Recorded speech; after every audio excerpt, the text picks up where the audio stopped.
কিয়ামতের অন্যতম একটি আলামত, যার নাম হচ্ছে ইয়াজুজ এবং মাজুজের আবির্ভাব। আল্লাহ তাআলা এই অবিনশ্বর পৃথিবী আল্লাহ তাআলা সৃষ্টি করেছেন। এই পৃথিবীর সমান crore crore million billion trillion পৃথিবী আল্লাহর এই সৃষ্টি জগতের ভিতরে আছে। এই পৃথিবীর সমান 13 লক্ষ পৃথিবী একত্র করলে 13 লক্ষ পৃথিবীকে একত্র করে একটা সূর্যের ভিতরে ঢুকিয়ে দেওয়া যাবে। ওই রকম সূর্য আরো কয়েক মিলিয়ন বিলিয়ন সূর্যকে একত্র করে আরেকটা সূর্যের ভিতরে ঢুকিয়ে দেওয়া যাবে। এইরকম ভাবে তাম সৃষ্টি জগৎটা এত বিশাল, এত বিরাট, আল্লাহ তাআলা এত বড় পরিধি নিয়ে সৃষ্টি করেছেন। একমাত্র আল্লাহই জানেন আল্লাহর এই সৃষ্টি জগতের সীমানা কতটুকু। এই পৃথিবী, শুধুমাত্র এই একটা পৃথিবী নিয়ে ভাববার সময় আমাদের নাই। এমনকি সারা দুনিয়ার মানুষ, সারা দুনিয়ার বিজ্ঞানীরা শুধু পৃথিবীকে গবেষণা করে শেষ করতে পারবে না। পৃথিবীর বাহিরে তো বহুত পড়ে। এই যে এত সুন্দর সুন্দর গ্রহ নক্ষত্রগুলি আল্লাহ সাজাইছেন। সৌরজগতের মধ্যে 10টা গ্রহ আছে, কম বেশি যাই হোক। এই 10টা গ্রহের মধ্যে সবচেয়ে সুন্দর গ্রহের নাম হচ্ছে শনি। সুন্দর গ্রহের নাম কি? শনি। আর সবচাইতে বড় গ্রহের নাম হচ্ছে বৃহস্পতি। বৃহস্পতি গ্রহটা বড়, কিন্তু দেখতে তেমন একটা সুন্দর না। শনি গ্রহটা যদিও তুলনামূলক বৃহস্পতি থেকে ছোট, কিন্তু শনি গ্রহটাকে মানে দেখতে খুব খুব সুন্দর লাগে। সৌরজগতের সবচাইতে সুন্দর এটাকে বলা হয়। সেই শনি গ্রহ বলেন, বৃহস্পতি বলেন, বুধ, শুক্র, পৃথিবী, মঙ্গল, বৃহস্পতি, শনি, ইউরেনাস, নেপচুন, প্লুটো, ভলকান, যতটা গ্রহ আছে, চন্দ্র, সূর্য, গ্রহ, নক্ষত্র, আরশ, কুরসি, লৌহ কলম, জান্নাত, জাহান্নাম, আমার মনিব বাদে যা কিছু আপনি চিন্তা করেন সবগুলাই আল্লাহর সৃষ্টি। সবগুলাই আল্লাহর কি সৃষ্টি। সব একদিন ধ্বংস হবে, সব একদিন ধ্বংস হবে। আমার আল্লাহরে যদি বলি, আল্লাহ এই সবগুলা তুমি বানাইলা আবার ধ্বংস করবা কেন? আল্লাহ ডাক দেয়া কয়, বান্দারে সব বানাইছি, সব রেখে দিতাম, রেখে দিতেও পারতাম, কিন্তু সব ধ্বংস করব কেন করব জানোনি? কারণ ধ্বংস না করলে আমি যে মনিব সেটা বোঝা যাবে না। আল্লাহ সূরা রহমানের ভিতরে বলেন, কুল্লু মান আলাইহা ফান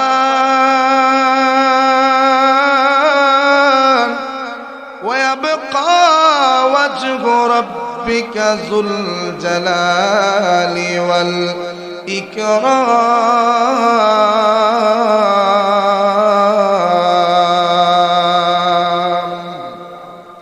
আল্লাহ বলেন, আসমান ধ্বংস হয়ে যাবে, জমিন ধ্বংস হয়ে যাবে, আরশ, কুরসি, লৌহ কলম, জান্নাত, জাহান্নাম যা আছে আমি আল্লাহ সবগুলা বিলীন করে দেব, সবগুলা বিলীন করে দেব।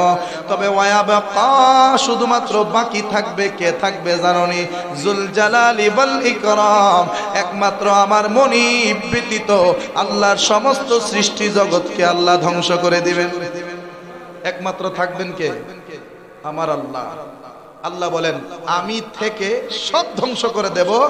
এতেই দুনিয়ার সমস্ত মানব দানব, দুনিয়ার সকল সৃষ্টি বুঝতে পারবে যে আমি আল্লাহ খালিক, আর যা আছে সবগুলা মাখলুক। জোরে বলি সুবহানাল্লাহ। আমি আল্লাহ এটা প্রমাণ করব যে একমাত্র খালিক হচ্ছে আমি আল্লাহ, যার কোনো ধ্বংস নাই, আর যা আছে সবগুলা হচ্ছে মাখলুক। সবগুলা ধ্বংস করার ক্ষমতা আমি আল্লাহর রয়েছে, যেহেতু আমি আল্লাহ সব বানাই।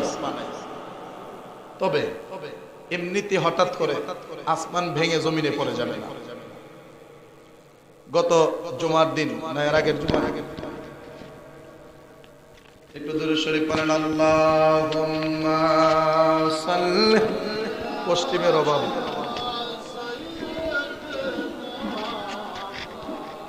আর বর্তনা থাক। وعلى آل সাইয়্যিদিনা। আর পড়তো না, একটু মনোযোগ, সময়টা একদম কম বাবা। বলছিলাম আমার আল্লাহ তাআলা একমাত্র তিনি অবশিষ্ট থাকবেন, সবকিছু আল্লাহ ধ্বংস করে দিবেন। এমনিতেই আল্লাহ হঠাৎ করে আসমানকে ধ্বংস করে দিবেন না, বরং পর্যায়ক্রমে ধীরে ধীরে বান্দাদেরকে অনুভব করায় আল্লাহ একদিন ধ্বংস করাবেন। যেটার একটা আলামত গত জুমার দিন আমাদের এই বাংলাদেশ নয়, প্রায় গোটা বিশ্বের মধ্যে একটা মোটামুটি নাড়া পড়ছে। নরসিংদী মাধবদী থেকে এই ভূমিকম্পের উৎপত্তিটা হয়েছে, যেটার আঘাত ঢাকাতে এত পরিমাণে হয়েছে যে 10-15 জন মানুষ জায়গায় মারা গেছে সামান্য একটা কম্পনে। এইভাবেই জমিনটা ধীরে ধীরে কাঁপবে, এই কম্পন ধীরে ধীরে বাড়তে থাকবে, ঘন ঘন ভূমিকম্প হতে থাকবে। এই কম্পনের মধ্য দিয়ে হঠাৎ বড় ধরনের একটা কম্পন হবে। এই কম্পনে মনে করেন অর্ধেক পৃথিবী শেষ হয়ে যাবে। একটা লোক ফেসবুকে পোস্ট দিছে ভূমিকম্পের পরে। পোস্টটা দেখে চিন্তা করলাম, আসলেই কি এটা বাস্তব? কি সে পোস্ট দিছে যে 15 তলা না কত তলা বিল্ডিং, সেই বিল্ডিং এর মধ্যে মানুষগুলা অবস্থান করতেছে। হঠাৎ করে জমিন যখন কম্পন দিল, কম্পন দেওয়ার পরে 15 তলা উপর থেকে মানুষগুলা যে লিফটে পারতেছে লিফটে নামতেছে, যে সিঁড়ি দিয়ে পারতেছে সিঁড়ি দিয়ে নামতেছে। দৌড়াইয়া নামার পথে একজনের পকেট থেকে দামি একটা স্মার্টফোন সিঁড়ির মধ্যে পড়ে গেছে। একটা স্মার্টফোন সিঁড়ির মধ্যে পড়ে গেছে। ওই মোবাইলটারে হাজার হাজার মানুষ এই বিল্ডিং এ থাকা অবস্থায় দেখেছে, কিন্তু সিঁড়ি দিয়ে নামার সময় মোবাইলটা ধরার মতো কারো সময় থাকলো না। এমনি ফহর থেকে মোবাইল লই জায়গা, আর মোবাইলটা সিঁড়ি পড়ে রয়েছে, কিন্তু কেউ মোবাইলটা হাত পর্যন্ত দিছে না। কারণ মানুষ তার নিজের জীবন বাঁচানোর জন্য এতটাই ব্যস্ত হয়ে গেছে যে মোবাইল একটা সামনে পড়ে রয়েছে, দেখার সময় নাই। ওই লোকটা বলল, তখন আমি বুঝলাম যে হাসরের দিন কেন মানুষ মানুষকে চিনবে না। কারণ সাধারণ একটা ভূমিকম্পের হাত থেকে বাঁচার জন্য এত দামি স্মার্টফোন, যেটার জন্য মানুষ মানুষকে খুন পর্যন্ত করে, মোবাইলটার দিকে তাকাই লই না। আর হাসরের দিনের সেই ভয়াবহতা দেখার পরে মানুষ তো নিজের বাপরেই চিনত না, মারেই চিনত। আল্লাহু আকবার। এইগুলার মাধ্যমে আল্লাহ বান্দাদেরকে অনুভব করায়। প্রত্যেকটা গজব মুমিনের জন্য পরীক্ষা স্বরূপ, আর বেঈমানদের জন্য গজব স্বরূপ। গজব শুধুমাত্র বেঈমানরা দিব না। আচ্ছা, রহমত যদি দেয়, রহমত কি শুধু মুমিন রাফা না বেঈমান রাফা?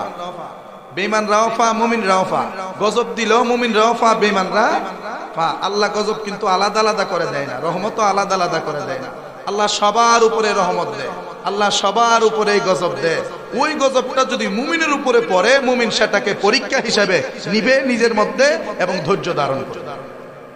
সে বলবে, আল্লাহ আমাকে পরীক্ষায় ফেলাইছে, আমি সবুর করলাম। তাইলে আল্লাহ এই বিপদের থেকে আল্লাহ তো তারে উদ্ধার করবেই, বরং এর চাইতে উত্তম যাজা তারে দান করবেন। আর বেঈমানদের উপরে যখন গজবটা আসবে, তখন বেঈমান হাই হুতাশ শুরু করে দিবে, আল্লাহর উপর থেকে বিশ্বাস হারিয়ে ফেলবে। আমার আল্লাহর উপরে সে ক্রোধ প্রকাশ করবে এবং তার মনের সকল কুরিপুগুলা জাহির করবে। সে সন্তুষ্ট থাকবে না। আল্লাহ বলেন, ওই বেঈমানের জন্য ধ্বংস অনিবার্য। আল্লাহ তাআলা কিয়ামতের পূর্বে অনেক কারণ, মানে কিয়ামতের অনেক আলামত আল্লাহ ঘটাবেন, যেগুলা সম্পর্কে বিস্তারিত আমি অনেক আগেই আপনারা শোনাইছি, প্রায় 70টা কিয়ামতের আলামত। এর মধ্যে সবচেয়ে বড় হচ্ছে 10টা আলামত। এই 10টা আলামতের মধ্যে একটা আলামতের নাম হচ্ছে ইয়াজুজ এবং মাজুজের আবির্ভাব। ইয়াজুজ এবং মাজুজের আবির্ভাব। এই ইয়াজুজ মাজুজ কারা, পরিচয়টা তো আমাদের জানতে হবে। যে ইয়াজুজ মাজুজ সম্পর্কে আল্লাহ তাআলা কোরআনের মধ্যেও বর্ণনা করেছেন। ওই ইয়াজুজ মাজুজের জামানার যে বাদশা ছিলেন, ওই বাদশার কথাও আল্লাহ কোরআনের মধ্যে তুলেছেন। আল্লাহর কোরআনে যদি সাধারণ কোনো বান্দা, বলতে নবী না, আসে নবী না হওয়ার পরেও যার নাম কোরআনের মধ্যে জায়গা পাইছে, একজন বাদশা হওয়ার পরেও, ওনার নাম হচ্ছে বাদশা লুকমান। নাম কি? বাদশা লুকমান হাকিম। আরেকজন বাদশা ছিলেন, যেই বাদশা কোনো নবী ছিলেন না, কিন্তু বাদশা হওয়ার পরেও সৎভাবে দেশ পরিচালনার কারণে, সৎভাবে আল্লাহর উপরে ঈমান এনে রাষ্ট্র পরিচালনার কারণে আল্লাহ খুশি হয়ে ওই বাদশার নামটাও কোরআনের মধ্যে তুলে দিয়েছেন। যেই বাদশার নাম হচ্ছে বাদশা জুলকারনাইন। বাদশা জুলকারনাইন বাদশা কিন্তু একজন না, দুইজন ছিল। একজন ছিল ওই রোমান সম্রাটের জুলকারনাইন, আর একজন তারপরে আসহাবে কাহাফের জামানায় আরেক জুলকারনাইনের আবির্ভাব ঘটেছিল। এক জুলকারনাইন আমার নবী দুনিয়াতে আসার আগে ঈসা নবীর জামানার আশেপাশে এক জুলকারনাইনের আবির্ভাব, আরেক জুলকারনাইনের আবির্ভাব ঘটেছিল প্রায় রোমান সম্রাট অনেক প্রায় আজ থেকে 3.5 থেকে 4,000 বছর আগে। তো ওই বাদশা জুলকারনাইনের ঘটনা আল্লাহ তাআলা কোরআনের মধ্যে তুলেছেন, এবং সেই ইয়াজুজ মাজুজের কথাও আল্লাহ তাআলা কোরআনের মধ্যে ঘোষণা দিয়েছেন। ইয়াজুজ মাজুজ কারা, পরিচয়টা আমরা আগে জানি। হযরতে নূহ আলাইহিস সালাতু ওয়াস সালাম, আমার আল্লাহ তাআলা নূহ আলাইহিস সালামকে 4টা ছেলে সন্তান দিয়েছিলেন। এই 4টা ছেলে সন্তানের মধ্যে একজনের নাম হচ্ছে হাম, আর একজনের নাম হচ্ছে শাম, আর একজনের নাম হচ্ছে ইয়াফিস, আর একজনের নাম হচ্ছে কেনান। এই হলো নূহ নবীর 4টা সন্তান। এই 4টা সন্তানের মধ্যে কেনান নামক যে সন্তানটা, ওই সন্তানটা নবীর সন্তান হওয়ার পরেও হেদায়েতের আলো দেখে নাই। নবীর সন্তান হওয়ার পরেও কিন্তু সে জান্নাতে যাবে না। নবীর সন্তান হওয়ার পরেও কেনান নামক নাফরমান চিরজীবনের জন্য জাহান্নামী।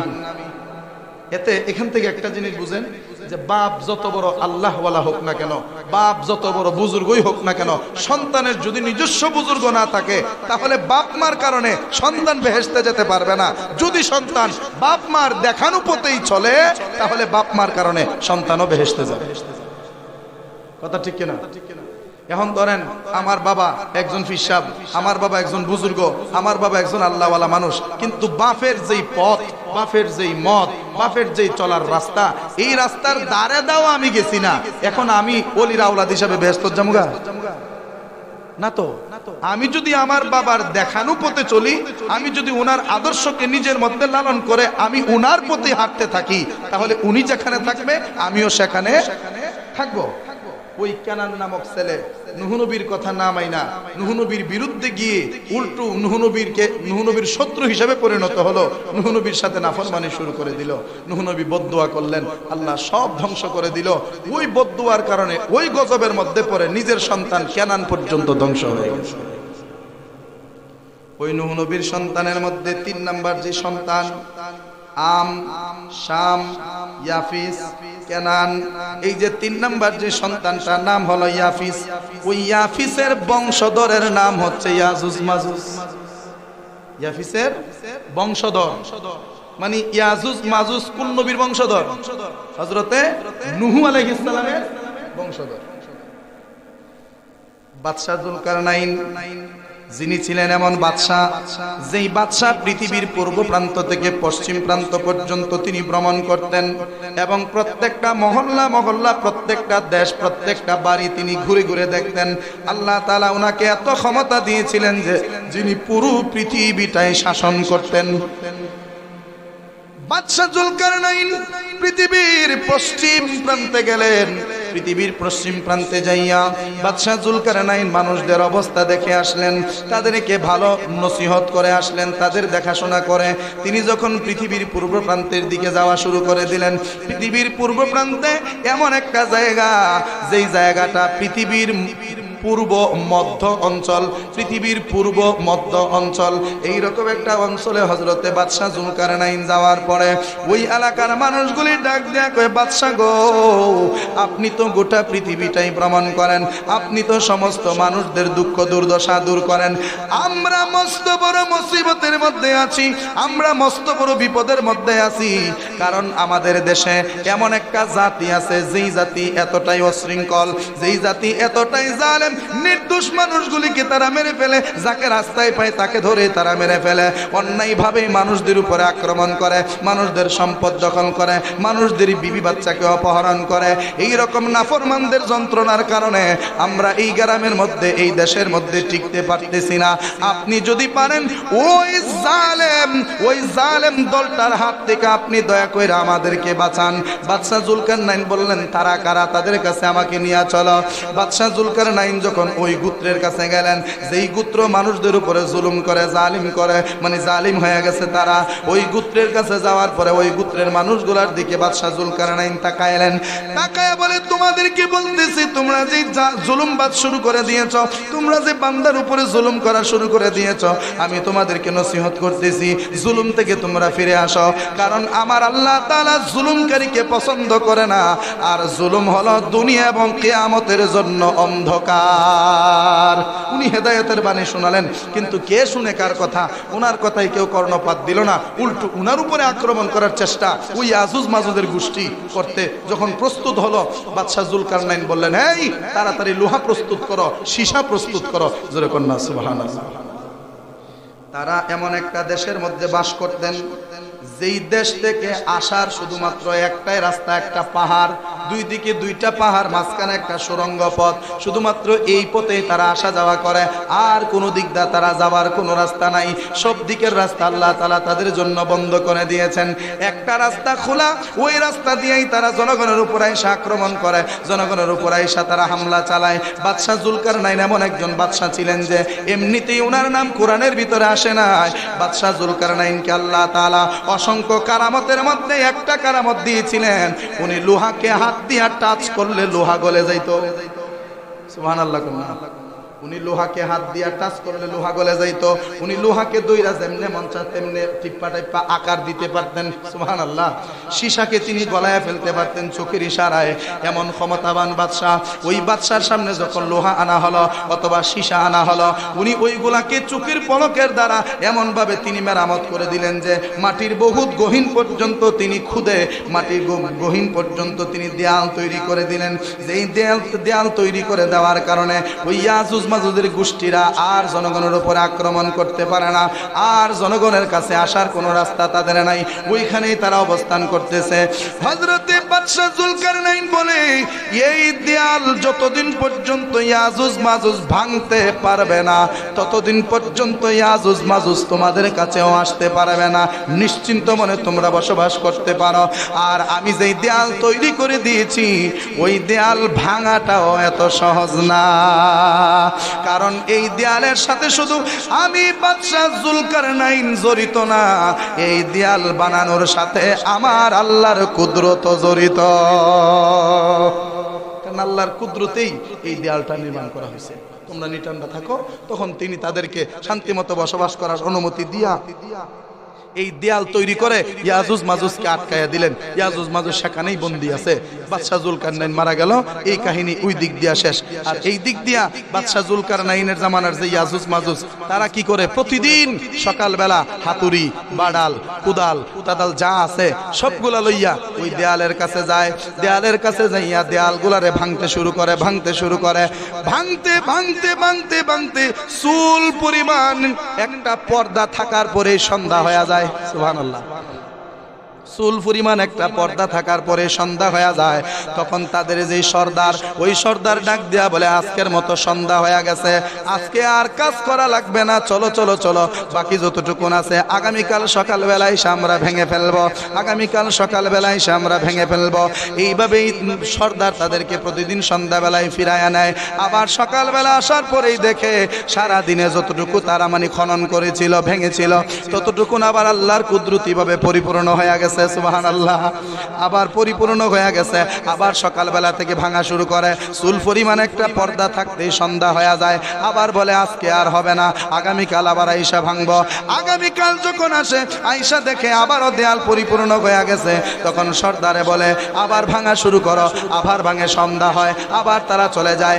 এইভাবে চুল পরিমাণ থাকতেই তারা কাজ সমাপ্ত করে।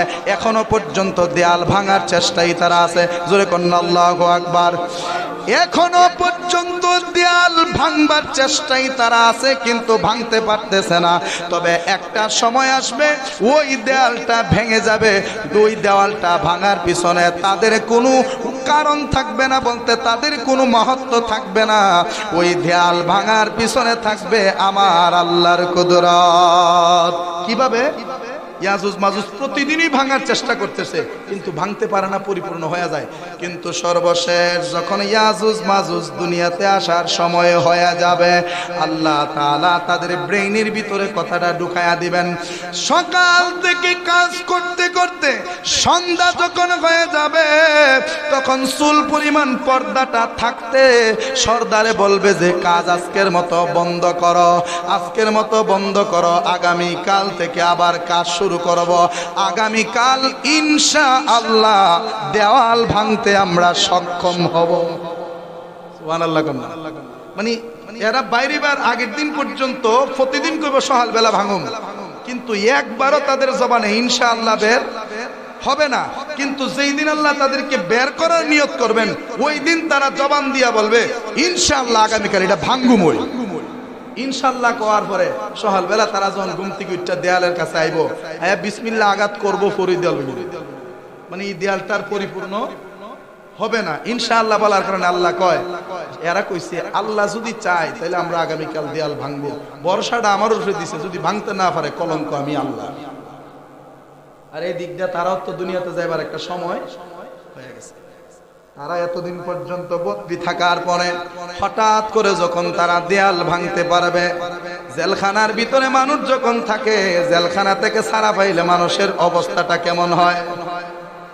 একটা গরুকে সব সময় বাইন্দা বাইন্দা ঘাস খাওয়ান, গরু মানে বন খাওয়ান, ওই বান্দা গরুটা যদি ছুটতে পারে কি আলামতটা দেখায়? ইয়াজুজ মাজুজ এই হাজার হাজার বছর ধরে বন্দী থাকার পর হঠাৎ করে যখন তারা মুক্ত বাতাসের স্বাদ পাবে, তারা এমন ভাবে পাগল হয়ে যাবে যে ওই ইয়াজুজ মাজুজের চেহারা থাকবে বিকৃত, দাঁতগুলি থাকবে লম্বা লম্বা, মাথার চুলগুলি থাকবে লম্বা লম্বা। তারা যদিও আদম সন্তান, কিন্তু আদম সন্তানের মধ্যে সবচাইতে কুৎসিত সন্তান তারা, দেখতে বেশ সুন্দর। সবচাইতে কুৎসিত যদি কেউ থাকে তারা হচ্ছে ইয়াজুজ আর মাজুজের বংশধর। তারা এই ইয়াজুজ মাজুজ তারা কি পরিমাণে হবে শুনেন তো। একটা হাদিস আমি পড়েছি, আমার নবী বলেন কাল হাসরের ময়দানে আদম সন্তানের মধ্যে 1000 জনের মধ্যে একজন সন্তান যাবে বেহেশতে।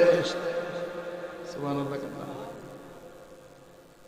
কত কত মানে শক্ত কথাটা দেখেন। নবী কয় হাসরের ময়দানে বিচার করার পরে আদম সন্তানের মধ্যে 1000 সন্তানের মধ্যে একজন সন্তান হবে বেহেশতি, বাকি 999 জন সন্তান যাবে দুজকে। সাহাবায়ে কেরাম কান্না শুরু করে দিলেন, ইয়া রাসূলুল্লাহ, আদম সন্তানের মধ্যে যদি 1999 জন দুজকি হয়ে যায়, একজন যদি শুধুমাত্র বেহেশতি হয়, তাইলে ওই বেহেশতিদের কাতারে আমরা থাকবো কিনা গো নবী? আমার নবী ডাক দেয়া কই, সাহাবীরা রে চিন্তা কইরো না, উম্মতে মুহাম্মদী যারা তারা সবাই বেহেশতে যাবে, আল্লাহরে যারা মানবে, রাসূলরে যারা মানবে তারা বেহেশতে যাবে। তবে দুজকে কারা যাবে জানোনি? আদম সন্তান 1000-এর মধ্যে 999 জন যে দুজকে যাবে তারা আর কেহ না, তারা হবে ইয়াজুজ মাজুজ। মানে আদম সন্তানের 1000 ভাগের 999 ভাগই থাকবো ইয়াজুজ মাজুজ, বাকি 1 ভাগ শুধু আমরা মানুষ থাকবো। সুবহানাল্লাহ। ইয়াজুজ মাজুজ কি পরিমাণ হবে এটা থেকে একটা আন্দাজ পাইলেন। শুধু তাই না, নবীজির হাদিস প্রমাণ করে ইয়াজুজ মাজুজ যখন সারা পাবে, সারা পাওয়ার পরে তারা এমন পিপাসার্ত হবে যে পানি পান করার জন্য তারা সাগরে নেমে যাবে। কোথায়? সাগরে নেমে যাবে। আরব সাগরের পানি, ভূমধ্য সাগরের পানি, প্রশান্ত মহাসাগরের পানি, আটলান্টিক মহাসাগরের পানি, বঙ্গোপসাগরের যত পানি আছে, এক কথায় 7 সমুদ্র 13 নদীর পানি ইয়াজুজ মাজুজে ফান কইরা তলা শুকাই লিব। জোরে কন্না সুবহানাল্লাহ। 7 সমুদ্র 13 নদীর পানি ইয়াজুজ মাজুজ পান করে ফেলবে। এরা একদল আয়া পান করবো, পরের দল আয়া করবো কিরে এখানে কি আসলে পানি আসি? সুবহানাল্লাহ। মানে এরা এক দলে পানি পান করে গেলে আরেক দলে পানি পাইতো না নদীর। আর নদী তো বাদ দিলাম, মহাসাগর, আটলান্টিক মহাসাগরে 1922 সালে না কত সালে একটা টাইটানিক জাহাজ ডুবলো না? যে টাইটানিক জাহাজ পানির উপর থেকে 4.5 কিলো পানির নিচে, এত পরিমাণ নিচে যেখানে সাবমেরিন গেলে পানির চাপ সহ্য করতে না পারে একদম কুচকে যায়। এত পরিমাণে পানির চাপ সেখানে, কিন্তু সেখানেও আল্লাহর কুদরতি মাছ বেঁচে রয়েছে। সুবহানাল্লাহ। এত পানির চাপে একটা মাছ বাঁচতে পারে, কিন্তু বিজ্ঞানীদের বানানো সাবমেরিন টিকে না। তাইলে আমার আল্লাহর চেয়ে বড় কারিগর আর কেউ আছে? নাই। এত গভীর পানি, ওই পানি পর্যন্ত ইয়াজুজ মাজুজ খেয়ে শুকিয়ে ফেলবে। আর ওই ইয়াজুজ মাজুজের অন্যতম কাজ মানে তারা বেরই হবে শুধুমাত্র আদম সন্তানদের রক্ত পান করার জন্য। আদম সন্তানের রক্ত রক্ত ইয়াজুজ মাজুজ ছাড়া যত জাত থাকবে, যেমন আমরা মানুষ জাতি যারা থাকবো, আমাদের সকলের ঘাড়ের মধ্যে তারা কামড় বসিয়ে দেবে এবং ঘাড় দিয়ে টেনে টেনে ওই শিরার রক্ত দিয়ে সারা দেহের সকল রক্তগুলি মুহূর্তের ভিতরে পান করে ফেলবে। আচ্ছা, আপনারা একটু চিন্তা করেন, সমুদ্রের পানি যে বেড়া খায় শেষ করলেছে, এবারে রক্ত খাইতে এমন ভাবে রক্ত পান করা শুরু করবে যে আদম সন্তানের প্রায় মনে করেন 50 থেকে 80% মানুষদেরকে তারা মেরে ফেলবে। কিছু সংখ্যক মানুষ থাকবে, তারা থাকবে হযরত ঈসা নবীর সাথে। সুবহানাল্লাহ। ঈসা নবী তখন দুনিয়াতে, ঈসা নবীর সাথে তারা থাকবে। তখন আল্লাহকে বলবে, আল্লাহ সব বিরোধী মাইরা সাফ করে লইতেছে, ও আল্লাহ হন তো আমারাই ধরবো, আমি তো কোন রকম জান্ডা বাঁচায় পাহাড়ের চূড়ায় এসে হারুছি। ও আল্লাহ, এরা যদি পাহাড়ের সন্ধান পায় তাহলে আমিও মরবো, আমার সাথে যেটি আছে এটিও মরবো। ও আল্লাহ, তুমি যদি আমারে বাঁচাইতে চাও কেমনে বাঁচাইবে আমারে কয়ে দাও। আমার আল্লাহ তাআলা বলবে, ওগো ঈসা তুমি চিন্তা করবা না, ইয়াজুজ মাজুজ যতই ক্ষমতাশীল হোক না কেন, তুমি ঈসা রুহুল্লাহর কাছে তারা আসতে পারবে না। তোমার কাছাকাছি যে উম্মতগুলো আছে, তোমার খাস উম্মতগুলোর কাছে তারা আসতে পারবে না। তার আগেই তাদেরকে আমি আল্লাহ ধ্বংস করে দেব। ঈসা নবী বদদুয়া করবেন, আল্লাহ এরার যন্ত্রণা আর সহ্য করতে পারতেছি না, এদেরকে তুমি ধ্বংস করে দাও। ঈসা নবীর দোয়ার বরকতে ইয়াজুজ মাজুজের ঘাড় থেকে ইয়াজুজ মাজুজের ঘাড় থেকে এক প্রকারের পোকা বের হবে। কি বের হবে? এক প্রকারের পোকা বের হবে, যেই পোকাগুলি মরা মানুষের দেহের মধ্যে পাওয়া যায়। আছে না? আপনারা মরা লাশের 2-3 দিন থাকলে দেখবেন নাকে মুখে দিয়ে পোকা বের হয়, পেটের মধ্যে পোকায় ধরে। এইরকম পোকা ইয়াজুজ মাজুজের শরীর থেকেই বের হবে, তার ঘাড় দিয়া বের হইয়া ইয়াজুজ মাজুজরে তার দেহের পোকাগুলি খাইতে শুরু করবে। খাইতে খাইতে খাইতে খাইতে একজনও ইয়াজুজ মাজুজ জীবিত থাকবে না। পুরো পৃথিবীতে একটা সরিষা বানানোর জায়গা থাকবে না যেখানে ইয়াজুজ মাজুজের লাশ থাকবে না। আল্লাহু আকবার কইতেন না? মানুষ মরলে দুর্গন্ধ বাইর হয়নি, গরু মরলে ইয়াজুজ মাজুজ দে কোটি কোটি ইয়াজুজ মাজুজের লাশ জমিনের মধ্যে পড়ে থাকবে। তাদের শরীর থেকে যে পোকাগুলি বের হবে, ওই পোকাগুলি তাদেরকে খাবে। এমন দুর্গন্ধ বের হবে, ওই দুর্গন্ধের কারণে সুস্থ মানুষগুলি মারা যাবে। তাদের এই পচা দুর্গন্ধের কারণে ইমানদারগণ মারা যাওয়ার মতো উপক্রম হবে। আল্লাহ ঈসা নবী কবে, আল্লাহ এরারে মাইরা তোন বলাইছো আরেক বিপদ, ওহন দিয়ে এরার দুর্গন্ধে মারা শুরু করছে। আল্লাহ কো চিন্তা কইরো না, আমার আল্লাহ তাআলা জান্নাত থেকে এমন কিছু পাখি বের করবেন যেই পাখিগুলির গলা হবে সবচেয়ে বেশি লম্বা। সুবহানাল্লাহ। এত বেশি লম্বা হবে যে এরা মনে করেন একসাথে কয়েকশো ইয়াজুজ মাজুজের টুহুরদা ধইরা গলার চেঁচায়া নিয়া ওই নদীত নিয়ে ফেলাইব। সুবহানাল্লাহ। নদীত নিয়ে ফেলাইব, যেই নদীর পানি শুকাই লইছি ওই নদীর মধ্যে নিয়ে সব ফালাইব। শেষ পর্যন্ত ওই পাখিগুলি টুকরাইয়া টুকরাইয়া সমস্ত ইয়াজুজ মাজুজের দেহগুলিকে নিয়ে নদীর মধ্যে ফালানোর উপরে আমার আল্লাহ কইব, ওগো ঈসা এবার অপেক্ষা করো, দৌত করাও, আমি আল্লাহ ব্যবস্থা করতেছি। আল্লাহ আসমান থেকে মুষলধারায় বৃষ্টি দিবেন একাধারে 3 দিন থেকে 40 দিন। সুবহানাল্লাহ। 3 দিন থেকে 40 দিন পর্যন্ত আল্লাহ আসমান থেকে মুষলধারে বৃষ্টি দেওয়ার কারণে ইয়াজুজ মাজুজের দেহের যত পুজ রক্ত পোকা মাকড় যা আছে সবগুলারে দৌত করে আমার আল্লাহ তাআলা আবার সমুদ্রের মধ্যে পাঠায়া দিবে। গোটা পৃথিবীটা আগের মতো পবিত্র হয়ে যাবে। ইয়াজুজ মাজুজ থেকে ঈসা নবীর উম্মত মানে মুসলমানরা, আমার নবীর উম্মতগণ যারা থাকবে, ঈসা নবীর সাথে যারা থাকবে, তাদের সবাইকে আমার আল্লাহ তাআলা ইয়াজুজ মাজুজের খপ্পর থেকে বাঁচায়া দিবেন। চিৎকার মেরে বলেন না সুবহানাল্লাহ। ইয়াজুজ মাজুজের হাত থেকে ইমানদার বেঈমান কেউ বাঁচতে পারবে না, সবাইরে ধরবে। বেঈমান যারা মারা যাবে ইয়াজুজ মাজুজের হাতে তারা দুজুগী, ইমানদার যারা মারা যাবে তারা শহীদ হিসেবে আসরের দিনে আসবে। সুবহানাল্লাহ। সেই ইয়াজুজ মাজুজের অন্যতম বৈশিষ্ট্য হলো তারা জালেম। তারা কি? জালেম মানে অন্যায়ভাবে অন্যের উপরে যারা জুলুম করে তারারে কি কয়? জালেম। তো সেই ইয়াজুজ মাজুজের দেখা সাক্ষাৎ আমরা পাবো, এটার কোনো গ্যারান্টি নাই, আর পাবো না যে এটা নিশ্চিত। কথা ঠিক কিনা? ইয়াজুজ মাজুজের দেখা আমরা হয়তো পাবো না, আমরার ছেলে সন্তানরাও পাবে না, নাতিপুতিরাও পাবে না, তার বহু পরের জেনারেশন হয়তো পাইতে পারে। ওই ইয়াজুজ মাজুজরে আমরা পাই নাই তো কি হইছে? ইয়াজুজ মাজুজের রূপে আমাদের সমাজে কিছু মানুষ আছে না নাই?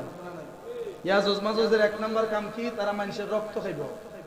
আমরা সমাজে আছে না কিছু মানুষের রক্ত খাওয়াই না, এমনি গাঢ় খামুর দা ধরে খানা, এমনি খা, বুঝছেন নি? গাঢ় খামুর দা ধরে খানা, কিন্তু মনে করি না আওলাদ দিছে দিয়া সুদ এমন হারে দেওয়া দিছে যে এই সুদের হার দিতে দিতে আমনের দেহের হাড়ের ভিতরের যে মগজিটা সব খোয়াই লইছেন। কথা ঠিক কিনা? এইভাবে মানুষের রক্ত চুষতেছে, মানুষদেরকে চূষণ করে করে সমাজ থেকে মানে রহমত নামক শব্দটাকে বিদায় করে দিতেছে। মনে রাখবেন, যে কোনো অন্যায় করে নাই তার উপরে যদি আপনি অন্যায়ভাবে কোনো কিছু চাপায়া দেন সেটা হবে জুলুম। আর জুলুম যারা করে তারা জালেম। আর জালেম কারা? জালেম হচ্ছে ইয়াজুজ মাজুজ। আর ইয়াজুজ মাজুজ কে? তারা দুজুগি। ওই ইয়াজুজ মাজুজের সাথে ওই দুনিয়ার জালেম সম্প্রদায়ের বান্দারাও দুজুগে যাবে। দুনিয়াতে যারা বান্দাদের উপরে জুলুম করবে ইয়াজুজ মাজুজের সাথে তারা দুজুগে থাকবে। এবার কোন আমরা কি জুলুম বাজমু না মজলুম হমু? মজলুম কি হমু? জোরে কোন কি হইমু? মজলুম। মজলুম কারা কয় জানেন? মজলুম জননেতা মাওলানা আব্দুল হামিদ খান হাসানী। মজলুম জননেতা না উনি? উনার উপরে এত নির্যাতন, এত কিছু আসার পরেও উনি কিন্তু হকের পথ ছাড়ে নাই। সবচাইতে খুশির খবর, সে মাওলানা ভাসানী ছিলেন একজন সুন্নি। সুবহানাল্লাহ। এখনো ওনার মাজার শরীফ আছে। উনি যেই ঘরে থেকে আল্লাহর ইবাদত করতেন ওই ঘরটাও এখনো আছে। উনি মজলুম জননেতা ছিলেন। দুনিয়ার মানুষ হয়তো তাকে ভুলে যাবে, কিন্তু কিছু কিছু মানুষের হৃদয়ে এখনো মজলুম জননেতা মাওলানা ভাসানীর নাম আছে না নাই? তো মজলুম হইলে লাভ কি? মজলুম হইলে আল্লাহর দরবার থেকে ক্ষমা পাওয়া নিশ্চিত। ক্ষমা পাওয়া নিশ্চিত। আর জালেম হলে আল্লাহর দরবারে আযাব পাওয়া নিশ্চিত। আযাব পাওয়া নিশ্চিত। তো মজলুম কারে কয়? আপনি একটা অন্যায় করছেন না, তুহমত একটা আপনি দিয়ে দিছেন, আপনি এর গালি দিছেন না, এ গিয়ে বিচার দিছে সর্দারদের আমার মারে গালি দিছে, সর্দারে বিচার করছে, আপনারা ফাঁসাই দিছে, জরিমানা করছে, বা আপনারা লোক সমাজের সামনে অপমান করছে। এই বিচার দেওয়ার পর থেকে আপনার বিচার সমাপ্ত হওয়ার আগ পর্যন্ত মাঝখানে যা করলো আপনার উপরে সবগুলা জুলুম। সবগুলা কি জুলুম? আপনি মজলুম হয়ে গেলেন। আর তিন ব্যক্তির দোয়া, মানে বন্দুকের গুলি মিস হতে পারে, কিন্তু এই তিন ব্যক্তির দোয়া কখনো মিস হতে পারে। এক নাম্বার, নিজের জন্মদাতা বাবা, নিজের জন্মদাত্রী মা। মার বাবা পিতা মাতার দোয়া, বন্দুকের গুলি মিস হয় কিন্তু তাদের দোয়া বদদোয়া কোনোটাই মিস হয় না। দুই নাম্বার, যারা মুসাফির, আল্লাহর দ্বীনের পথে যারা ঘর থেকে বের হয়ে 48 কিলোমিটার পর্যন্ত যারা ভ্রমণ করে 3 দিন সফরের নিয়তে, তাদেরকে বলা হয় মুসাফির। ওই মুসাফিররা আল্লাহর কাছে দোয়া করতে দেরি, দোয়া কবুল হতে দেরি না। 3 নাম্বার হচ্ছে যারা মজলুম। যারা কি মজলুম? কারবালার প্রান্তরে ইমাম হুসাইন ছিলেন মজলুম। ইমাম হুসাইন কি ছিলেন? মজলুম। ইমাম আলী আসগর, ইমাম আলী আকবর, ইমাম কাসেম, ইমাম জাইনুল আবদিন, নবীর পরিবারগণ ছিলেন মজলুমের অন্তর্ভুক্ত। ওই মজলুম অবস্থায় যেই দোয়াগুলি ইমাম হুসাইন করেছেন, প্রত্যেকটা দোয়া আল্লাহ কিয়ামতের পূর্বে হলেও কবুল করবেন। আর কবুল তো সাথে সাথে করেই নিছে। ইমাম হুসাইন বলছেন, আমি মজলুম, আমার উপরে যে জুলুম করতেছে এটা আল্লাহ দেখবে। ইয়াজিদ, তোমার কোনো উপায় থাকবে না। আসলে কি ইয়াজিদের কোনো উপায় হইছে? এর কবর কই কেউ জানে না, মরণ কেমন হইছে কেউ কইতে না, এর কোন হালে যে কি হইছে এটা আল্লাহ তাআলাই ভালো জানে।